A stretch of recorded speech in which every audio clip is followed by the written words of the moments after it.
阿姨您好，非常高兴能够再次的邀请您上我的节目来接受采访。那么我第二个问题呢，也跟最近的一个时事是相关联的，就是俄罗斯。那大家都看到了，俄罗斯在这个战场上取得了明显的优势，然后欧盟也表达出了一个巨大的担忧。还有就是北约秘书长甚至警告说，如果乌克兰沦陷了，那么下一个就很有可能是台湾了。所以您是怎么来看待普京在战场上的节节胜利？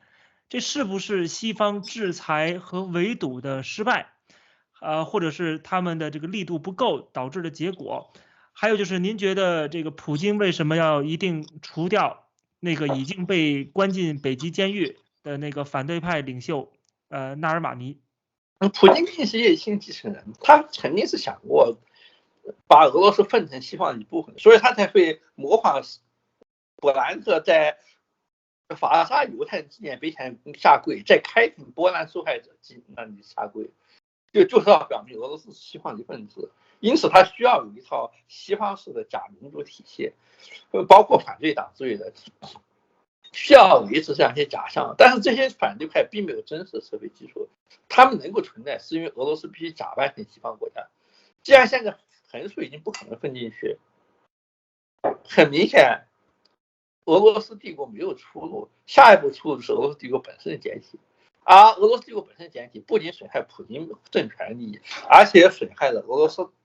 帝国大多数人民的利益。人民在这样分崩离析的战争中必然会成为牺牲品，帝国至少给他们带来了和平。因此，他们对普京和帝国的支持是出于至诚的。在这种情况下，没有人会在意过去的门面的。装逼既然并不能带来装逼的收入，那么何必装逼呢？我们老老实实露出自己本来面目，我们就是要帝国，危害帝国的事情通通去死了。中间道路已经不再存在了。就必须把所有资源凝聚起来维持帝国，多给帝国留一点生存机会，仅此而已。但是帝国是没有办法维下去的。普京几十年整顿军队，就是为了制造一支可以说不会干扰圣彼得堡和莫斯科中产阶级那种西方式日常生活的专业军队，而这些专业军队现在已经不复存在了。这支军队在去年就已经不复存在了。现在俄罗斯依靠的是军阀的部队。普雷高金虽然发动了叛乱，阿塞死的不明不白，但是他的部队还是被交给了他本人的儿子，父死子继。刘松山死了，他的部队只有他的侄子才能继承。大清国对这些军阀已经没有办法了。普京虽然能够做掉普雷高金，但是却无法拒绝普雷高金的儿子，而不是他自己所希望的特洛绍夫来指挥普雷高金的救国。这说明什么问题？就是说明普京对现有的军阀部队控制已经不如蒋介石了。军阀只能由军阀的儿子来指挥，而不能由中央派来的特洛绍夫来指挥。而绍伊古用来对抗普雷高金的办法，也无非是允许各大企业寡头编练自己的私军，然后把这些私军什么斯拉夫兵团之类的派到乌克兰和叙利亚去作战，弥补国防军的不足。国军没有力量，而私家的军阀日益变成俄军的主力。过去的反恐战争时编练的专业化军队已经消耗殆尽，今后的俄罗斯要依靠这些军阀部队来维持。军阀部队的好处跟过去专业军好是一样的，就是它可以避免动员会干扰圣彼得堡和莫斯科市民的日常生活，也会危害叶青普京时代一直控制社会大多数资源的寡头集团。寡头集团宁愿我们自己的企业来编练我们自己企业的私家军队，我们自己的本州来编练本州的私家军队，也不愿意把自己的资源以税收或者是征兵的方式上交给国家，由国家来编练统一的国军。这些参差不齐的私家军队以军阀的方式纷纷进入乌克兰和叙利亚，他们的肤色比起俄罗斯人来说要深得多。非洲人、高加索人和中亚人纷纷进入俄罗斯，是他们支持俄罗斯帝国，也带来一个好处，就是俄罗斯可以比以前更不在乎他人伤亡。更能够支持一战时的消耗战。因为这些人跟俄罗斯政权本身以及跟俄罗斯社会的基础已经是完全不搭界了。使一些非洲雇佣兵，这是关系不大的。我们要注意，军阀战争其实是非常自发自擂的东西。我们习惯的民主国家的国军，反倒是一个在历史上持续的时间没有超出400年，而且从来就没有覆盖过超过全世界1/4人口的一个局部现象。全世界的3/4和全人类历史90%都是军阀战争。亨利2世的战争，特别是1世纪的东欧粉战，用的都是雇佣兵为主。奥斯曼帝国和东方诸帝国战争照样都是以雇佣兵为主。沙特人和伊朗人在也门战争，双方都是用的是雇佣。沙特人从非洲雇佣了大批黑人士兵来替他作战，免得让本国大多数由亲王组成的冒生命危险。叙利亚战争同样是充满了雇佣兵。这些雇佣军，当然乌克兰人也是一样。乌克兰人把战争一直带走苏丹去，在跟俄罗斯在苏丹打雇佣兵战争。乌克兰自身的人口只有俄罗斯1/3，又有大量的青壮年流失到欧洲，而缺乏劳动力，欧洲人不见得愿意配合让乌克兰人成功征兵，所以乌克兰人用雇佣兵和军阀组织来补充他的军队也是很自然的。在这种情况下，战线失去了意义。就是尽管战线是按照一战的方式搞出来的，伤亡巨大的进攻争夺索姆河或者海尔登几寸并没有什么价值土地，即使捞到手了，其实对战争局面没有任何影响，只是让将军们有事可干而已。的背后是一战所不存在现象，法国和德国都没有军阀，但是俄罗斯和乌克兰的战线越来越多的依靠军阀的填补。国防部能够控制、能够出钱出装备支持的国军，征兵很困难，财政更困难，装备尤其困难。像普列高尼或者像亚速营这样自己挣钱、自己购买装备、自己招兵的军阀，反而是如鱼得水，更加符合自发秩序，而且替国防部解决很多问题。当然，他们不可能推翻。乌克兰反攻失败的根本原因是什么？就是它不存在国防部的美国顾问所指望的那样子军，参差不全的各个军队、各军阀部队，像俄罗斯这样由寡头出钱武装起来的各军阀部队，以国民警卫队或国土防卫部队的名义进入了乌克兰大军，占乌克兰军队的大部分。他们所要做的事情跟所有的军阀，包括国民党时代和北洋时代的军阀是差不多的，都是尽可能的。我们愿意推段祺瑞是总理，前提条件是段总理把他从日本捞来的军火多多分给我们一批，或者是蒋委员长从美国或是德国捞来的军火多多分给我们一批。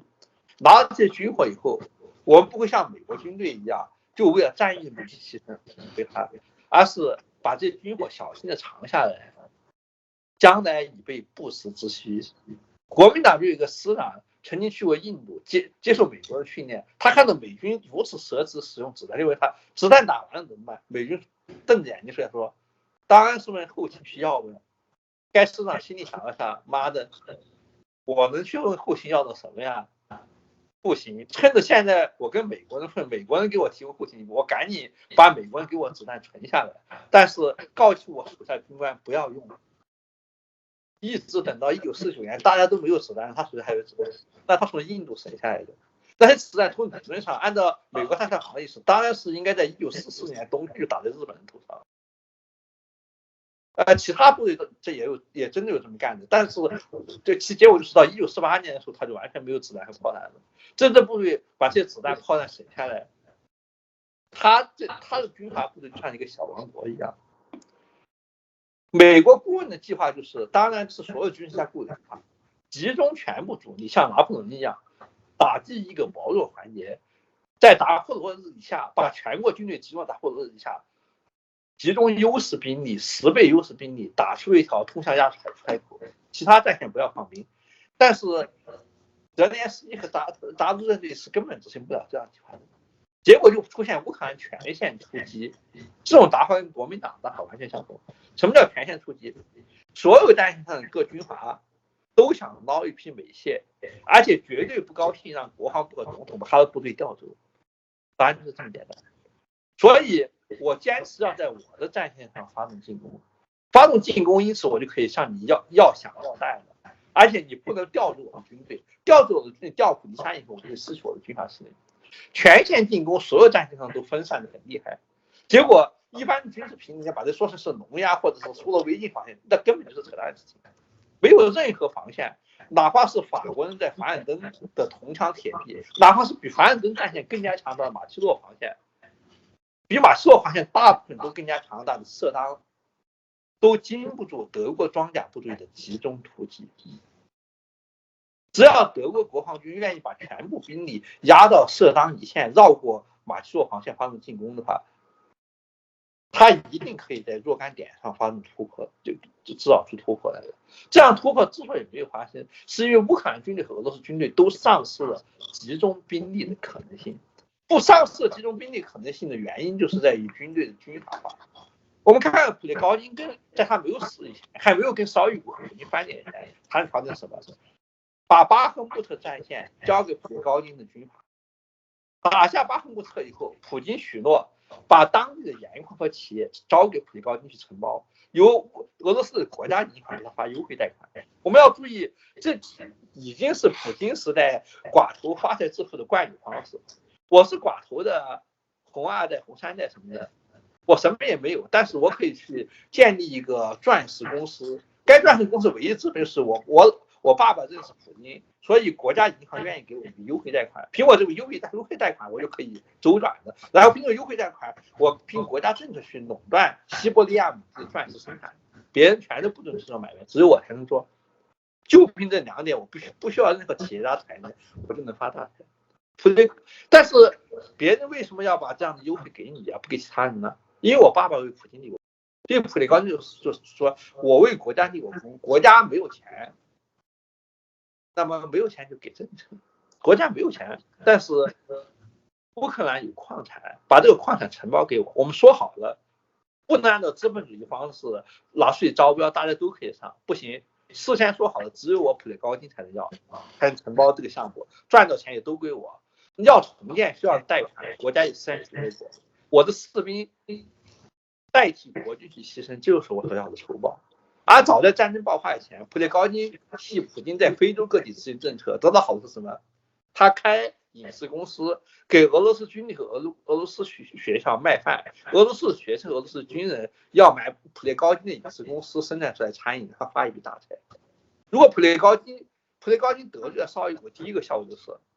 绍伊古让俄罗斯军队不买普列高津家生产的饭，于是普列高津就要吃一大笔亏，损失一大笔钱。这就是新时代的军阀。普列高津拿到政策优惠赚了钱以后，他到哪里去买？他到埃及去买，到埃及的军政府那里去买一批闲置武器。这批武器如果是俄罗斯政府去买的话，埃及不敢卖给他，因为埃及害怕美国会生气。但是如果是通过普列高津白手套公司去买的话，那不是卖给俄罗斯人，大家分点红，埃及就买了。他买武器要比普京方便多，因为他只是一个军阀而已。他能为普京做了很多国军做不到的事情。他垮了台，他的部队还有他儿子接管，而绍伊古另外只能看另外一些军阀，他的寡头企图变成另外几支施压军队进入乌克兰去填补空白。所以俄罗斯的进攻是不可能有结果的，跟乌克兰进攻不可能有结果，道理完全相同。俄罗斯完全没有办法把比弗兰德战线还要长2-3倍的战线上分散的各军阀部队集中起来，在任何一个方向形成，不能形成主力突破，战线上的伤亡惨重，战线上形成的就局部突破对战局是根本没有影响的。一战时期西线的漫长战局，在索姆河或者马恩河突进或凹进多少，对双方协俄同盟国双方前途是毫无影响的。真正影响前途是什么？法国的年轻人什么时候死学？德国年轻人什么时候死学？潘兴将军带领的双倍军援美国师什么时候开到法国？如果美国生力军不到法国的话，法国就完蛋了。法国的战线有没有在索姆河凡尔登多拉几百英里土地，一点关系都没有。其实我们从后见之明角度来讲的话，双方其实都不应该进攻，进攻造成的伤亡是防御的3倍。如果不进攻，把壮丁留下来，熬到最后，军事才更加有利。但是双方都忍不住，非得进攻不可。凡尔登要把法国的血流尽，但是威廉凯撒很快就会发现，凡尔登也把德国的血流尽。大家都是这样，如果大家都不进攻，龟缩在自己战上熬的话，反而会情况会更好一些。决定战争胜负的因素并不是战线，而是英国的海上封锁、英美的金融霸权和最后最重要的美国的粮食和壮丁。欧洲的血快要流干的，法国和德国血就快要流干的，但是英国舰队仍然完好无损。英美金融霸权仍然能够调动全世界资源，而美国的生力军开到法国，于是德国就彻底完蛋了。所以，俄罗斯和乌克兰的血都快要流干了，要金融封锁在持续，在直到最后崩溃以前，是一点迹象都显示不出来的。大家不会注意到，很少人去注意到，中立的西班牙人不缺牛奶，不缺鸡蛋，不缺牛肉，而德国人连黑面包都吃不上，只能吃代食品，吃人造黄油，吃豌豆做的腊肠，吃无氢代替的土豆。1916年的无氢之冬是德国失败的真正原因，但是直到1917年和1918年，德国军队也是所向披靡的。其实后方的人民已经在饿肚子了。在美国粮食支持之下，法国人至少不挨饿，但是法国壮丁支持不住了，只有潘兴将军带领的美国士兵投入战场以后，才能够扭转局势。按照俄罗斯和乌克兰军阀现在的打法，他们之所以要为了几百里毫无价值的土地，基本上不影响战争的土地，付出巨大的伤亡，目的无非就是为了要武器。这是我们的战绩。我们军阀立下这么大的功劳，给我政策可以使我得到钱和武器。他们打的越多，俄罗斯国家和乌克兰国家就越虚弱。总司令把自己当成一个政治家，因为他在军事上是没有办法打开局面的。总司令和总统都拿军阀没有办法。你要对军阀有办法，你至少需要有钱来养他的士兵，有钱给士兵发补贴金，这都是做不到的事。军阀要自己挣钱给自己发补贴金。亚速营从美国直接筹款，在全世界招兵，除了政治上是站在西方一边以外，老说他跟伊斯兰国区别到底在哪里？那巴格达的也就是这么干的，他的军队手法只是他在公关上包装成为把自己包装成为右翼势力、保守主义势力一个战士，仅此而已。像乌克兰自由党这样的党，它是一个右派的民主主义的政党，但是没有哪一个党比他更像布尔什维克。他有他自己的党军和党团，他的党团唯一在议会中的主要作用就是坚决反对无论是波罗申还是泽连斯基任何一件政府，尽可能破坏任何一件政府建立的可能性。同时，他自己还掌握了一支不受国防部节制的党军，像托洛斯基的军事革命委员会啊，史临时政府和克伦斯基随时有人芒刺在背。我们完全可以想象，在未来，比如说战后的某些政治危机，自由党和的党军会像布尔什维克一样，会像当年尊严革命驱逐党舍维奇一样，极少数善战的精英武装力量在基辅和几个大城市发动暴动，就能够更迭政权。按照戴高乐和阿尔及利亚的方式，至少可以排除自己不喜欢的总统，选出自己喜欢的总统。这就是乌克兰未来的前途。乌克兰到战争打到这一步，未来能够变成一个健全的民主国家，符合欧盟标准的民主国家的可能性已经微乎其微。而俄罗斯帝国存在的可能性，比乌克兰建立民主国家的可能性还要微小。普京就是俄罗斯最后一位沙皇了，谁也不能失去普京。他在各位老军阀还要买普京的面子，就像袁世凯在的时候，大家还要买北洋公主袁世凯的面子。如果是段祺瑞或者卢惠国上台，谁他妈买你面子？大家就直接自行其事了。亚速营并不需要乌克兰政府，他从美国招兵，从美国政权。普列高金的军阀和俄罗斯众寡头的军阀也并不需要普京和他的政府，只是普京的老面子还在。媒体还是和大多数人一样，按照过去经验来讨论未来，把战争看成是普京能够控制战争。1918年的德国皇帝和马克思亲王的政府早已不能控制战局了，他们已经变成鲁登道夫和这